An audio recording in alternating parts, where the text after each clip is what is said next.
सीधी सी बात है कि जो भी शराब की तस्करी करता है उतना बेहुदा नहीं होता है कि मेन बॉर्डर से शराब को लेकर के जाएगा। यहाँ पर न तो एक भी पुलिसकर्मी तैनात है और न ही नीतीश चाचा की एक भी ड्रोने दिखाई दे रही है। यह हाल है बॉर्डर का। अभी आप एक पिलर देख रहे हैं जिस पे लिखा हुआ है भारत 388/4 और इसके दूसरे साइड का भी आप तस्वीर देख लीजिए। साइड में लिखा हुआ है नेपाल 368/4।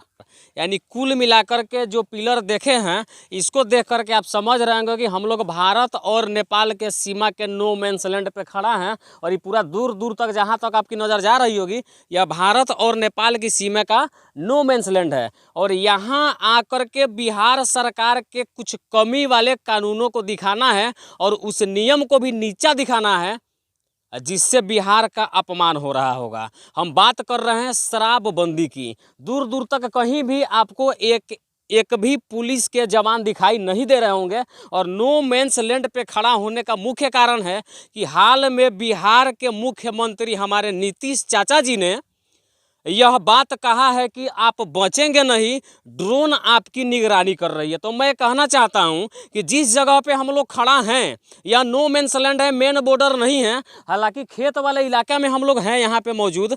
अब बताइए जहाँ पे एक भी पुलिसकर्मी नहीं हो और यहाँ पे ड्रोन से निगरानी नीतीश चाचा करेंगे ताकि शराबियों को रोका जा सके और शराब तस्करों को रोका जा सके। सीधी सी बात है कि जो भी शराब की तस्करी करता है उतना बेहुदा नहीं होता है कि मेन बॉर्डर से शराब को लेकर के जाएगा। आए दिन इस रास्ते से लगातार शराब तस्करी होती रहती है लेकिन फिर भी कुछ नहीं बिगड़ता है। हालांकि अभी होली का समय है और नो मैंस लैंड पे हम लोग खड़ा है और दूर दूर तक जो तस्वीरें आप देख पा रहे होंगे इसमें न तो किसी पुलिसकर्मी को आप देख पा रहे हैं और न ही नीतीश चाचा की एक भी ड्रोने यहाँ पे दिखाई दे रही है। हालांकि होली को मद्देनजर रखते हुए नीतीश सरकार ने यह फरमान सुनाया था कि ड्रोन से आप बच नहीं सकेंगे और शराब पे अंकुश लगेगा। लेकिन देखना यह दिलचस्प है कि होली के समय में शराब तस्करों पे कितने अंकुश लग पाती है। हालांकि छोटे मोटे जो भी तस्कर हैं, जो भी शराब की तस्करी है, जो छोटे मोटे तस्कर हैं उनको शराब लेकर के पुलिस या तो यहाँ पे पकड़ लेती है, नहीं तो यहाँ से 4-5 किलोमीटर अंदर आप बिहार में घुसेंगे तो बिहार की दूरी जो 5 किलोमीटर 7 किलोमीटर की होती है वहाँ तक उसको पकड़ ली जाती है। लेकिन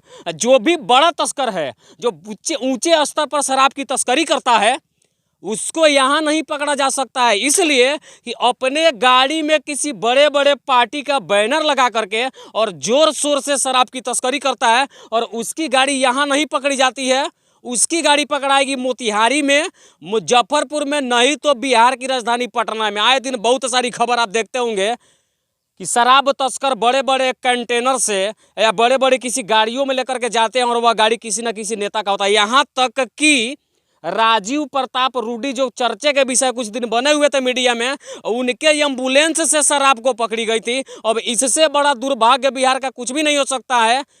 और दिन प्रतिदिन शराबबंदी कानून में उलट फेर करने का मतलब है और नए नए नियम को पास करने का मतलब है कि बिहार में शराबबंदी पूर्ण रूप से फेल हो गया है।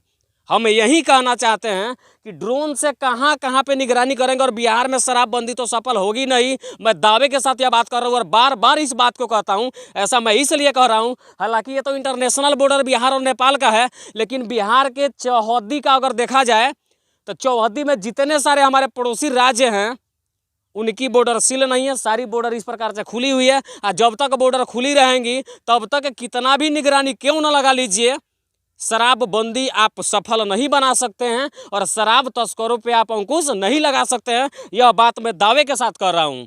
कम से कम एक विचार तो मैं भी देना चाहता हूं।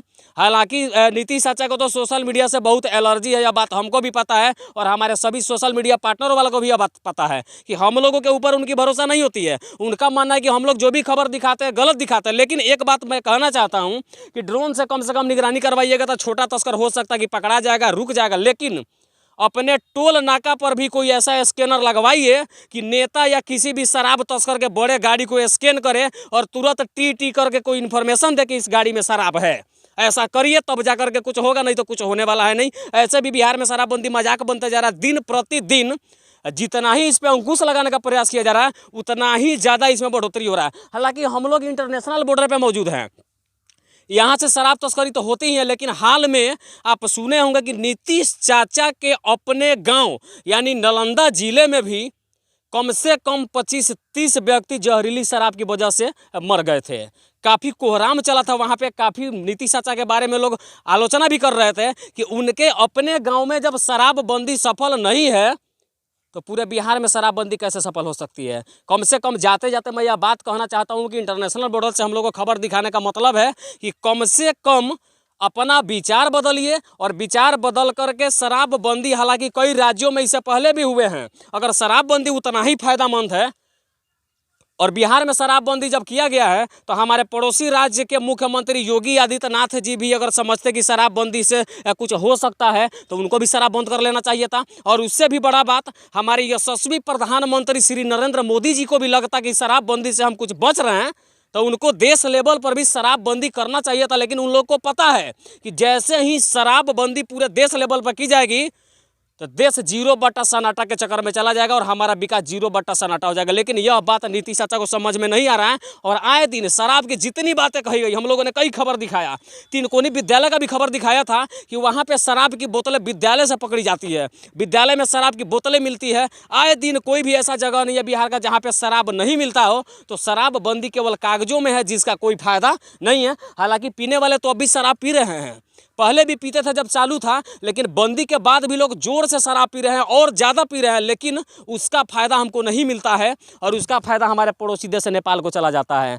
हालांकि प्रति साल का रिकॉर्ड देखा जाए तो बिहार को शराबबंदी से 4000 करोड़ रुपए का घाटा है। जो राजस्व हमारी आती थी 4000 करोड़ रुपए का प्रति साल, वह नहीं आ पाती है और उसके कारण बिहार का जो विकास है उसका रफ्तार काफ़ी धीमा हो गया। लेकिन ये बातें नेताओं को समझ में नहीं आ रही है और मैं रिक्वेस्ट करना चाहता हूँ माननीय मुख्यमंत्री हमारे नीतीश चाचा जी से कि कम से कम एक बार पुनर्विचार इस शराबबंदी कानून पे करना चाहिए था। हालांकि किनको किनको आपने नहीं लगाया, मुखिया जी को जिम्मेवारी सौंपे कि शराबबंदी सफल बनवाइए, डीएम साहब के ऊपर है कि शराबबंदी को सफल बनवाइए, शिक्षक लोगों को लगा दिया गया कि शराबबंदी को सफल बनवाइए, पुलिस तो पहले से तैनात हैं ही, हालांकि कितने भी पुलिस वालों को आपने सस्पेंड कर दिया। लेकिन शराबबंदी में जितने तस्कर पकड़े जाते हैं, यदि उनको जेल भेजा जाए ना तो जेल में जगह तो ऐसे ही कम पड़ा हुआ है और कहाँ कहाँ फिर नई जेल बनवा करके तस्करों को उसमें रखा जाएगा। और नया पैंतरा आया है कि शराबबंदी को सफल बनाने के लिए ड्रोन से निगरानी की जाएगी, दूर दूर तक। एक बार फिर से दिखाइए, नो मैंस लैंड है,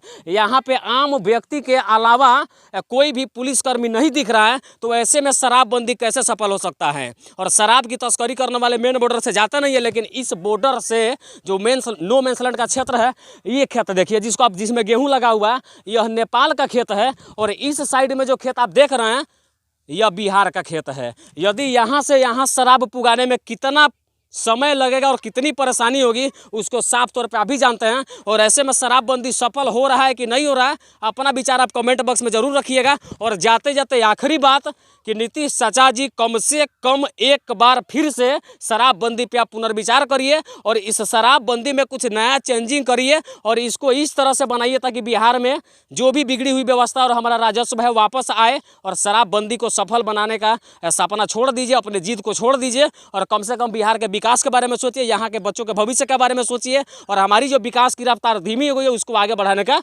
प्रयास कीजिए। आगे हमारा प्रयास यहाँ से कैसा लगा उसको कमेंट में ज़रूर बताइएगा। तब तक के लिए बिहार नेपाल के इंटरनेशनल बॉर्डर से मैं संजीत कुशवाहा अपने सहयोगी पत्रकार के साथ जय हिंद।